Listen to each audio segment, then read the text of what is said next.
I don't have any problem saying this. Brenda Frese has been one of my longtime 30-year plus friends in the game.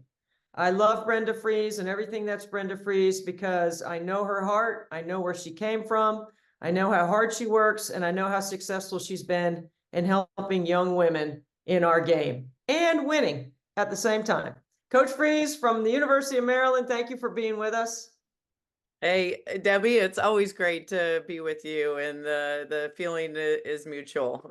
We go way back, and you've watched me grown up in this game, and you've just been a huge mentor. So I'm happy to be on today. You say that, and I would say the same thing about you. I think the first time I met you was an assistant at Kent State.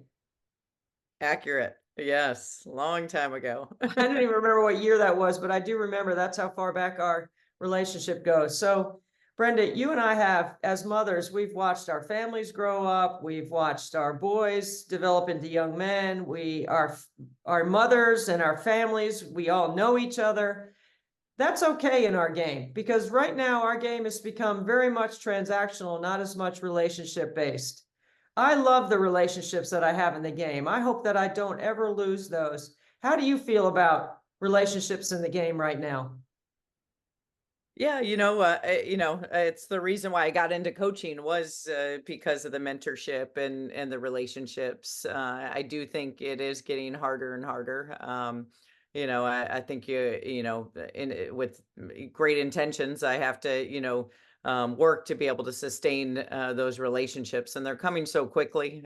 Clearly out of the portal when you have players that come in for 1 year or 2 years.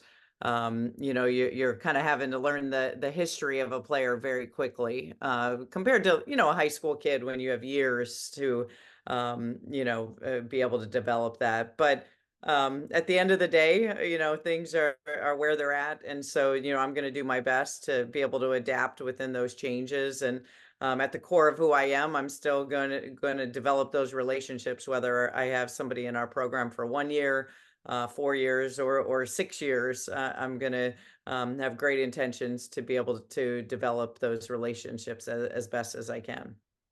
You've had a lot of success under your coaching tree of putting people out into the business and other places, whether it's women's basketball, the men's side, even the WNBA and the NBA. So the way the landscape of the game is right now is there's you don't want to say this, but I will say it. There's a free agency component to it, and you're constantly evolving your team. Like every year, your roster can turn over. And it's just the way the game is. When you look at what you've been able to do over the course of your career, what would you say are some of the staples that have allowed you to be able to each year have success winning with no matter the personnel that you have on the floor?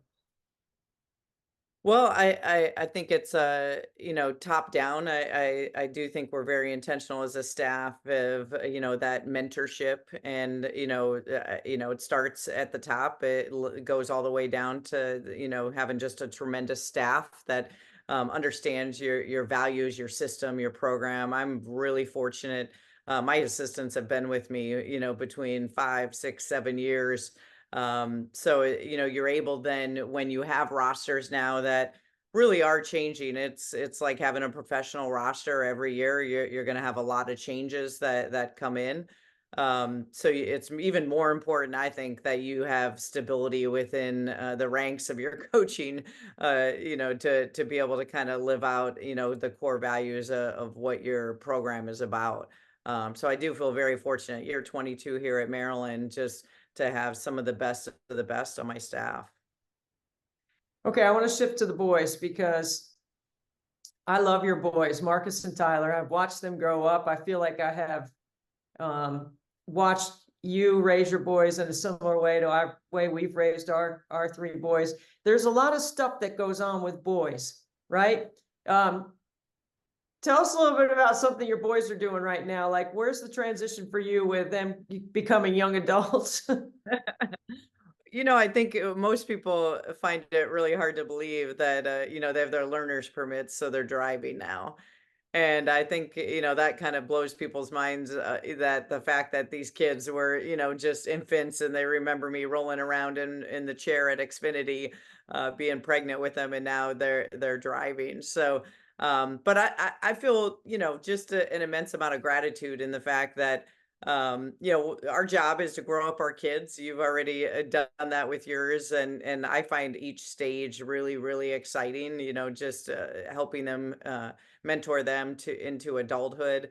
It's a fun stage. I mean, they are so locked in of our roster and who we're recruiting, and sending me things on social media, and they are giving ideas now with the AI and what should go on. Like, it's a really fun, engaging stage. So, it kind of keeps me really young at heart. It makes me very relatable to the kids we're recruiting, just because of their age level. And they still tell me every night when they go to bed that they love me. So at 16, I'm going to take that, and call those major wins, and bottle it up as long as I can get it. Yeah, I'm with you on that. If they can show any empathy towards their mother as they fight through young adulthood, take it as long as you can get it, because it is special and few and far between on my side. My guys are all in their 20s now, so they're all grown up.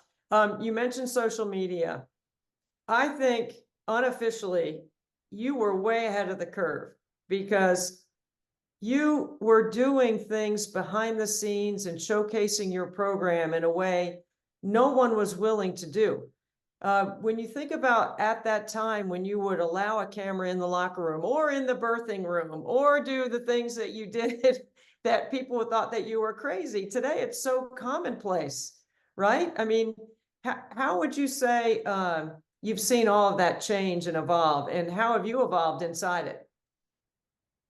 Yeah, I think, we were ahead of the curve, and allowing that kind of access. I've had feedback where it's awesome when people walk up to me, and they say, "Oh my gosh, you're who exactly who I thought you were from what I see on social media." So, big compliment. I hope that it's opened, up the doors for other coaches to understand, to be you, be comfortable, be confident. And it allows you just in so many more. We all see now with social media, like the ability to send out a tweet, or something, a post, and through the access of television, there's so many mediums now that we can get out to so many people, not just in your own little bubble, for us here in Maryland, but nationally, internationally. I mean, it's incredible to watch things go viral.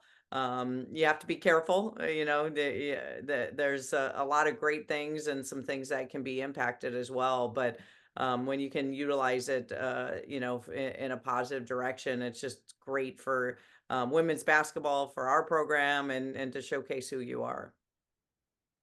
You never take yourself too serious, right? I mean, when it comes to social, you do have to be careful, but you have been putting out some funny stuff lately. Where's the genesis of all Dancing Brenda and all the other fun things that we've seen? I mean, I'm cracking up when I see it, because I just know you and I know you're having fun with it. And I know you're not taking yourself too seriously, but that's where the kids are these days, right? Yeah, yeah. I mean, I credit our staff. I mean, during the season, we had some event, and it was a hashtag come party with Brenda. And then, our, staff and our video guy, Joe Glowacki, really came up with the AI and the first dance. And that just kind of exploded, with people. And then really out of that, I mean, my two sons jumped on board, and they were finding things, and, kind of tasking, the video to, hey, can we do this? And the latest one came from Marcus, where he came down and was like, hey, what if we add two players with you? And then the execution goes to our video director. He's, Joe's, Glowacki. He's one of the best, and he was like you said, a former manager for us, who's worked his way up through the ranks, and bleeds Maryland, graduated from here, and the passion. And you see that within our staff of, just how everyone's just so prideful, within this program.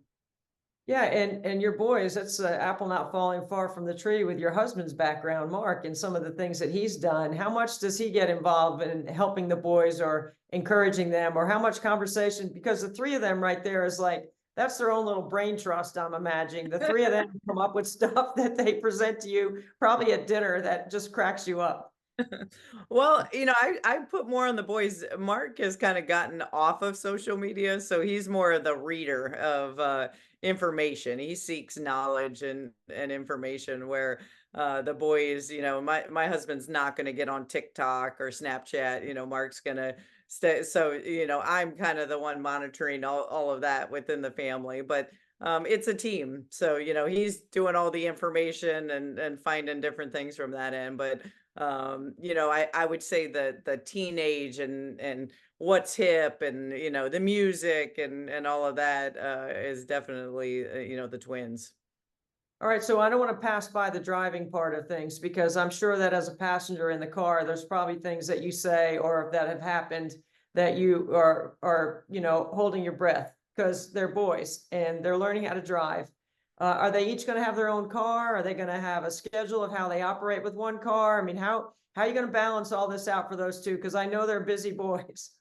Yeah, well, originally, yeah, I thought they were going to share. I have changed my thought process with that recently within the last year because, I wasn't a twin and, cars were passed down in my time from me to my sisters. And so I don't really feel like you should be penalized being a twin. So they will have their, and they're in different friend groups, different activities. So they'll have their own car. Recently, 22 years here at Maryland, I think my last car accident was in college, and I ended up sleep deprivation through this portal going down 95 about 3 weeks ago and rear-ended somebody. And luckily it was nobody was hurt, and it was just nowadays anytime you hit somebody it's expensive, but they will not let that end. They now, feel like they have a pass for anything that happens. The timing was very poor on my part. So I have not lived that one down. I don't think I will. So hopefully that's the only accident that takes place in this family. Oh, well, let's pray for that. That's for sure. We don't want anybody getting in an accident, certainly not the boys. Brenda, let's spin it back to Special Olympics and your philanthropic support of my event. You've supported me from the beginning, even when the crazy idea was like, you're going to do what? And you're going to do, how are you going to do this? Because I get that a lot, and I'm still getting it as I get closer to that special age that's coming up. Once you qualify for AARP male, it's all downhill after that, is what I say. But when you think about your philanthropic attitude, why it's important for the boys to see it, what matters to you in that space, because I know for me that it's important for my boys to know what Frank and I decide to get involved in and where we decide, because I want them to have that legacy of carrying it forward as well. Yeah, I think it's extremely important. I mean, I go back to, my boys from a really young age have had two pals that we sponsor, a child in the Dominican Republic, and they go back and forth, and they've done that from a really young age. Clearly, from our end, and our son having Tyler having cancer, we spend a lot of time in that space. And Special Olympics, for me and through our friendship, I'll say a couple things. Is watching what you've done has been truly amazing to see the difference that you've made in so many people's lives. And I know from us as a program, we sponsor Special Olympics and do a clinic every single year. And I know how powerful that is within our own program. We actually had an exhibition game last year, and all of the proceeds went to the Special Olympics through that game. So I know how near and dear it is to your heart, but it also, has impacted us to great lengths. And I can't say enough of just what you've done in making a difference in that space. Well, thank you for that. And thank you for your time, because I know how valuable it is right now, this time of year. There's no off season anymore for coaches, and you're working the portal and working the late night, burning the candle at both ends, I'm sure. And for me, I don't know if you feel this way, but when the boys were little, it's hard to remember all the things because we're so busy all the time. That's why it's so important to cherish the time that you have with them now, because they doesn't matter how old they are, they still need you. And thank you for your kind words about Special Olympics. It does matter and it does help a lot of families. So we are grateful for your time, Brenda. I am grateful for my pen pal, Donna Frese, your mother, who is an awesome pen pal. People that don't know what a pen pal is should Google it and figure it out, because I bet a lot of people don't know what we're talking about. But I've enjoyed your family. I've appreciated all that your family has done for mine. And we thank you so much for being on 24 Hours Nothing But Net.